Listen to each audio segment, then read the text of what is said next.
UPPL दोलोआ बिपिएफआथ' बुंबोदों जों जेबो मावाखै 17 मास 18 मासाव होननानै खिन्थु 17 बोसोराव जे बिसोरो जेबो मावाखै दिनै खुंग्रिं प्राइमारिनि सिङाव बिपिएफनिफ्राय इउपिपिएल दोलोआव हाबनायानो मोनसे सिन जे 17 बोसोराव मावनो हायै बिपिएफनि जा खामानिफोर बा जोंनि जौगानाय जोंनियाव खौसेथि बेखौ जों इउपिपिएल दोलोआ लाबोनो हानायखायनो प्रमद बर'खौ आरो इउपिपिएल दोलोखौ मोजां मोननानै दिनै बिपिएफनिफ्राय मेक्सिमाम आरो गुबुन गुबुन पलिटिकेल पार्टिनिफ्रायबो दङ दिनै जइन जाफैदों गतिके बेनो मोनसे सिनखा बिपिएफनि सोरबा मुनमुन ब्रह्मना मा मोनफैना फैथेला बियो माने प्रमद बर'आ जेबो मावाखै माबा माबि थाखा जादों मादों होननानै जेसेबांखि बखिया मुनमुन ब्रह्मनि बुंनायावहाय दिनै रायजो राजाफ्रा गोसो सोलाया बा गोसो गिदिङा सोलायनायखौ लुबैदों जौगानायखौ लुबैदों जायनि जाहोनाव इउपिपिएल दोलोआव ज' जाजाय हाबफैदों बेखिनियावनो आं नोंथांमोननि मिडियानि गेजेरजों मोनसे बाथ्राखौ जोंनि रेभिनिउ भिलेजाव थानाय गासैबो जाथि जनगोष्ठीनिसिम मोनसे खावलायनाय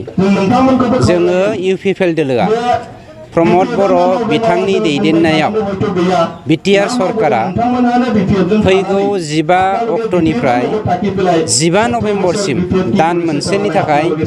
मेघालेण्ड मेला खालामनो थांगासिनो दङ बे मेघालेण्ड मेलानि गेजेरजों जोङो मोननै उद्देश्यखौ लादों मोनसेया जादों बिबौनि बिफानि हाखौ गावनि फिसा एबा फिसौनियाव ट्रेन्सफार खालामनायनि मोनसे मेला एसपार्टा नम्स थांगोन बावहाय गोबां माने फैसा थाखानि आगोलनि मानसिफ्रा घुस जानायनि थाखाय बायदिसिना लेनदेन खालामनो थाखाय लेन्ड ट्रेन्सफार खालामनो हायाखैमोन बे लेन्ड ट्रेन्सफार खालामनायनि मोनसे मेला आरो 100नि हाखौ मियादि खालामनायनि मोनसे मेला जों लानो नागिरदों दा बावहाय माखासेया कुइसन सोंनो हागौ ट्राइबेलफोरनि थाखाय लेन्ड मेलाया बा एससिफोरनि थाखाय लेन्ड मेलाया जाथावना जेनेरेलफोरनि थाखाय माबोरै जाथावना होननानैबो कुइसन खालामनो हागौ आं बेखौनो नोंथांमोननि मिडियानि गेजेरजों बुंथिनाय जाबाय जे मोनफ्रोमबो एस पार दा नर्म्स 1886 नि जा लेन्ड एक्ट बे लेन्ड ब्लक क्रिएशन बेफोर आरो 2003 सननि 10 फेब्रुवारिनि जा एकर्डनि क्ल'ज नाम्बार बेखौ डिपेन्ड खालामनानैसो मोननांगौआ मोनगोन मोननैया मोननाय नङा माने बे लेन्ड ब्लकआव जुदि नोंथाङा हा मोननोब्ला बे लेन्ड ब्लक क्रिएशन जानायनि सिगांनिफ्रायनो बेवहाय रायजो जानाय जानांगोन जोंनि काउन्सिलावहाय सोरबाया जुदि हानि मोनथाय मोननो लुबैदोंब्ला 2003 मायथाइनि 10 फेब्रुवारिनि बिटिसि एकर्ड बिएलटिजों बिटिसि एकर्ड जानायनि क्ल'ज बायदियैसो थांनो नांगोन गतिके बे बारावहाय